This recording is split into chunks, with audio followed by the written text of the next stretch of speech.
it's weird. I haven't had this much fun driving since I bought my first way back in the day in Acura Legend.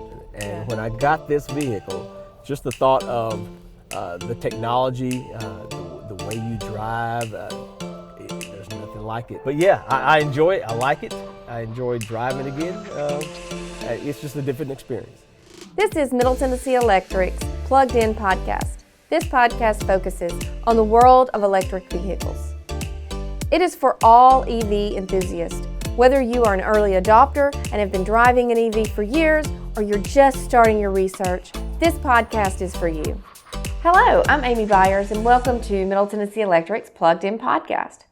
Today we're going to revisit a ride-along that I did with Robert White, Middle Tennessee Electric's Vice President of Community Relations and Member Service. Robert had purchased a new Ford Mach E in the summer of 2021. This ride-along was recorded in August of 2021. I hope you enjoy it.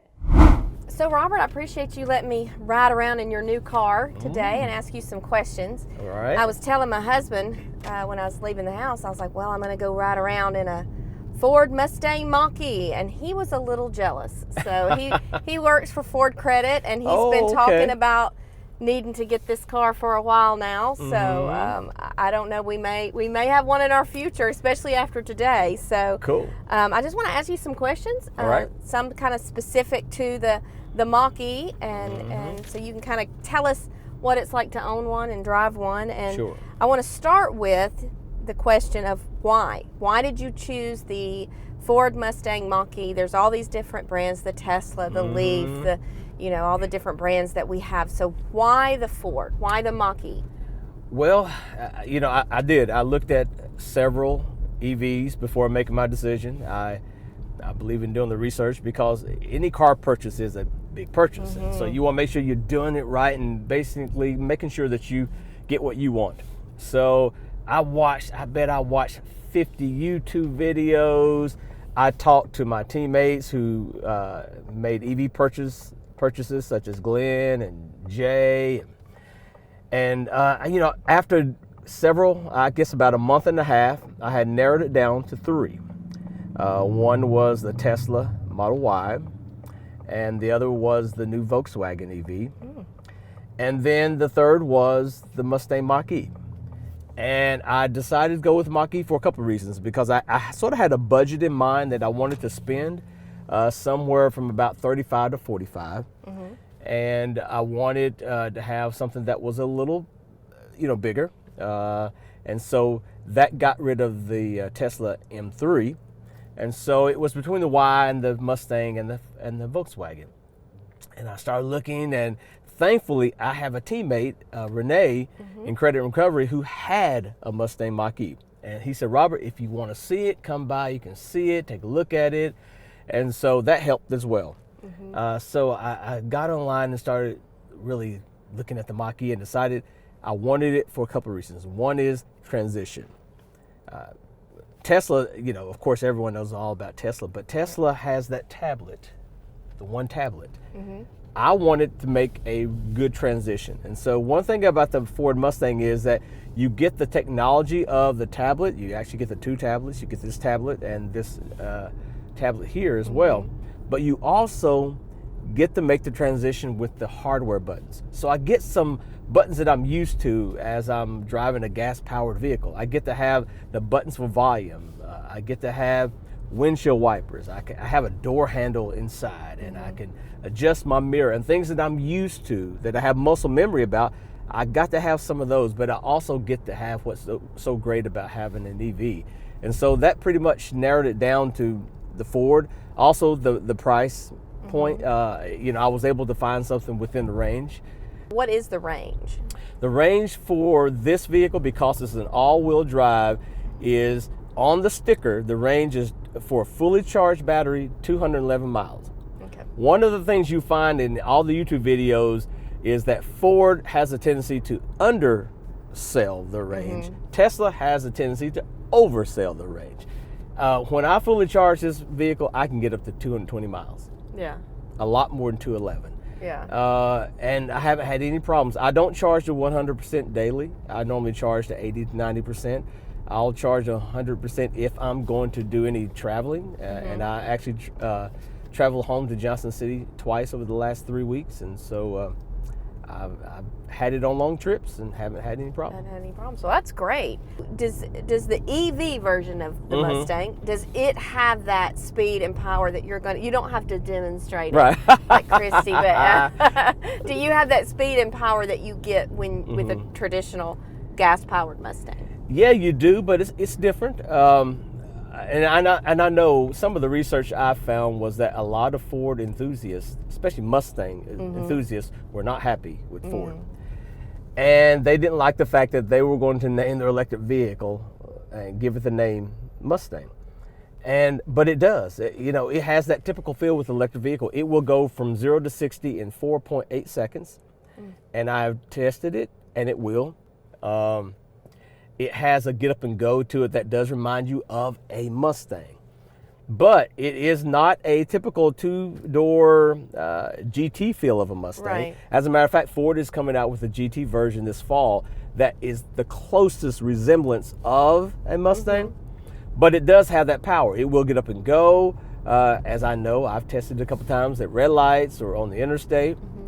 And surprisingly, I've had at least 15 Mustang owners just approach me in grocery stores, in the parking lot, when I'm playing tennis. They'll walk up to me and just simply say, "Is that Mustang?" And I'll say, "Yeah." They said, "Man, I really like it." I'm thinking they're gonna cuss me out or something since I'm driving this electric Mustang, but they enjoy it.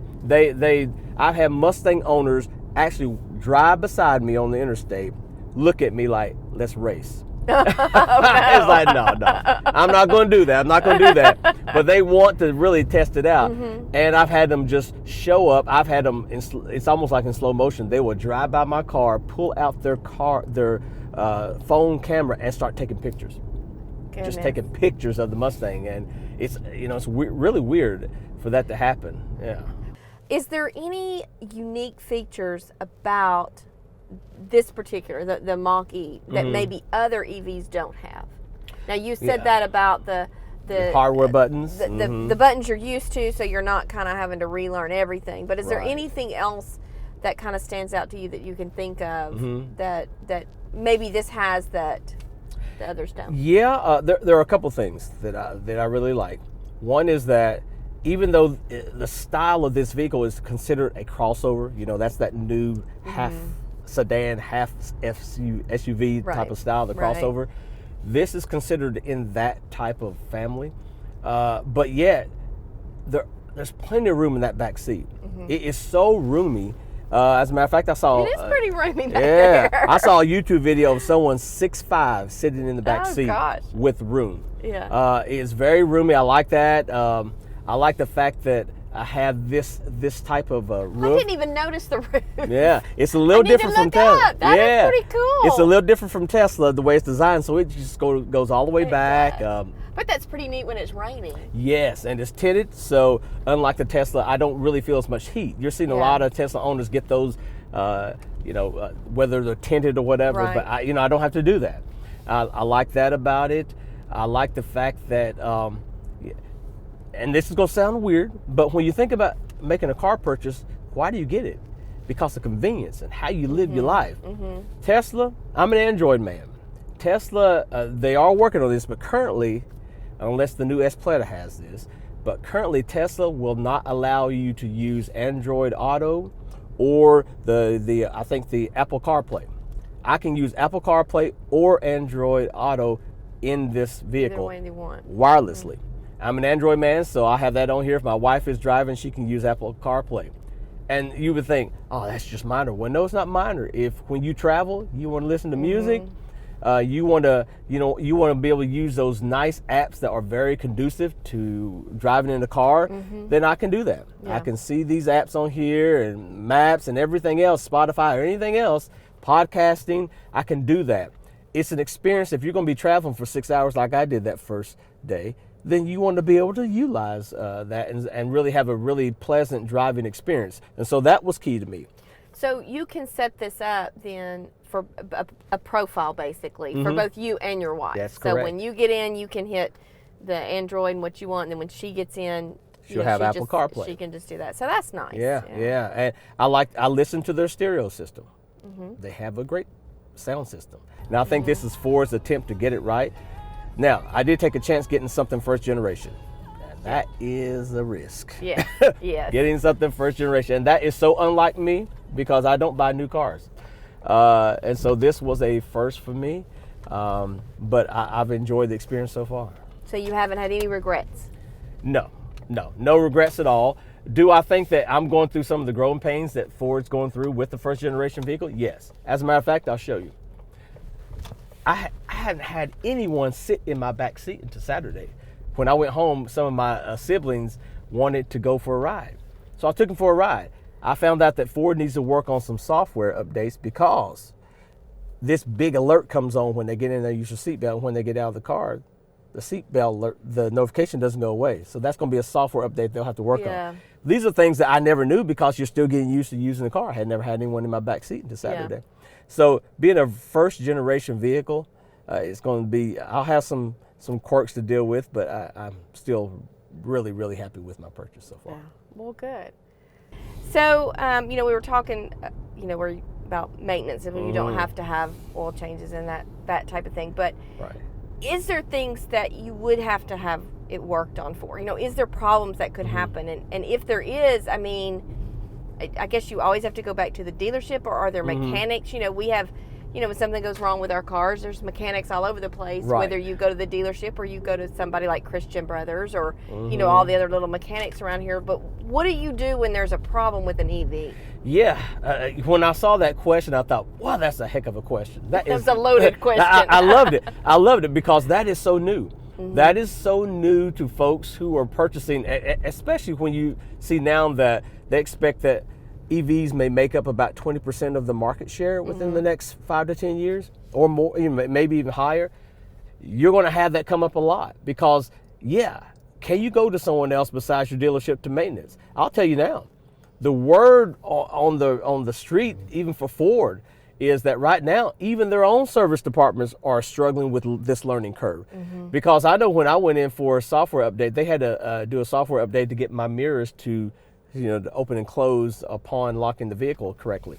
And it was something that they weren't prepared for.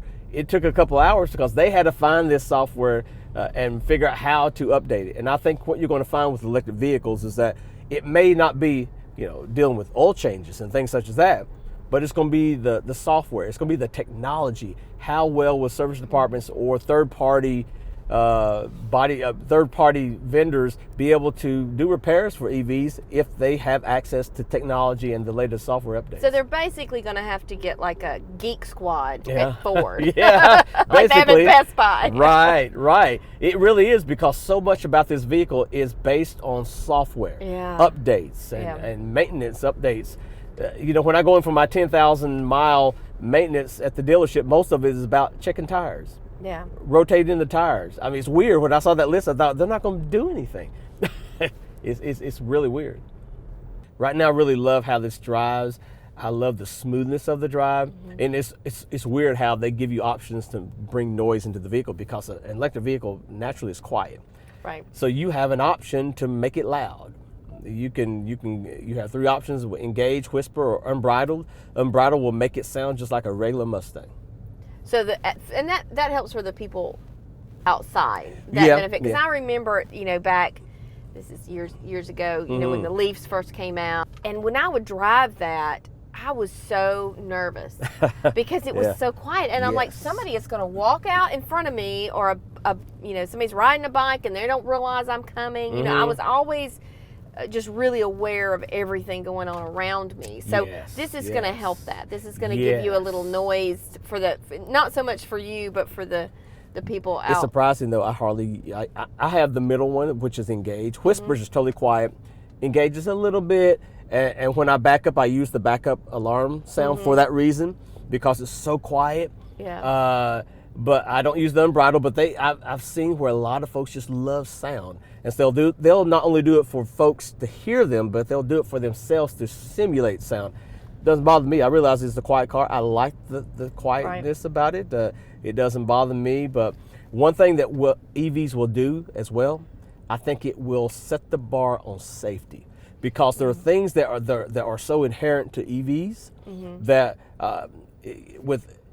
if I get just too close to that vehicle, this car will shut down. It will basically stop. Yeah. Will not move. Will force you to be in a a free zone. Now, some of that technology is already available for gas-powered vehicles as well. And so it's nothing unusual, but it's just a continuation of the commitment to be safe, especially as quiet as they are. Yeah. Of course, I love the single pedal driving.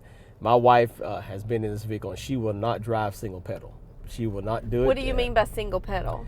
Well, since electric vehicles are a lot like go-karts, right? Right. And when you drive a go-kart, remember, you only have that one pedal.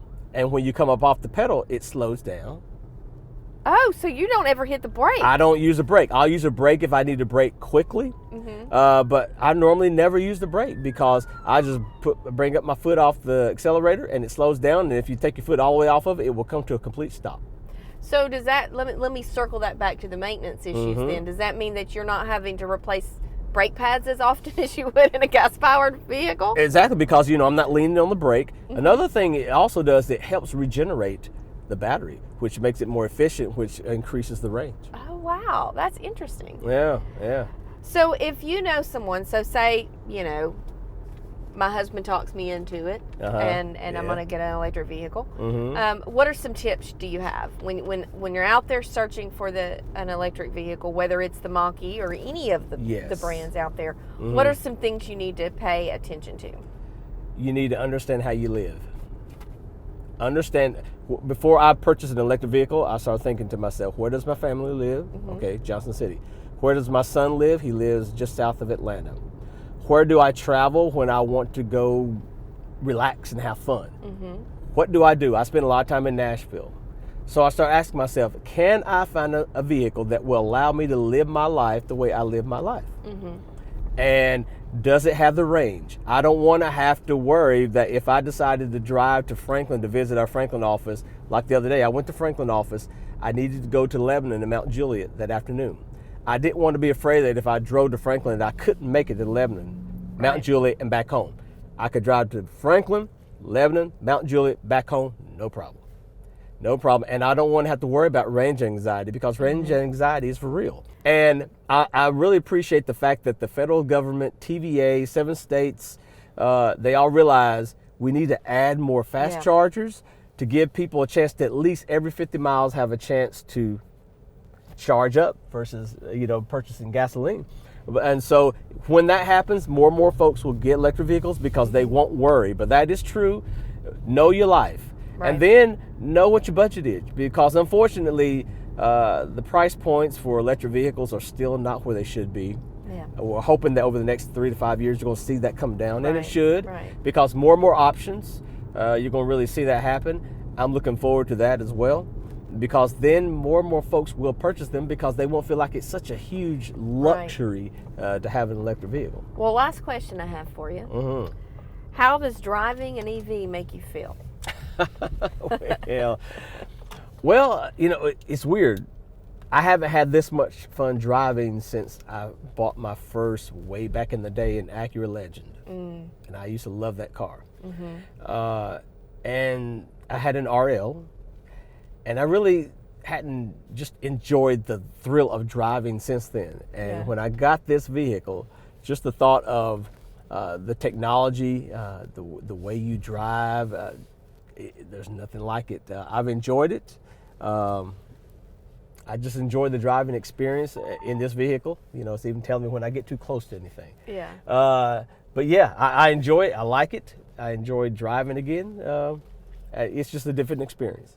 Well, I really appreciate you taking me around and giving me the Ford Mustang Mach E experience. Yes, I'm glad to have you. Thank you so much for asking. Thanks for joining us today, and be sure to tune in next time, because we're going to sit back down with Robert and see how things are after having an EV for over a year. For more information on MTE's EV programs, go to driveev.com. Until next time, plug in, power up, and drive safe.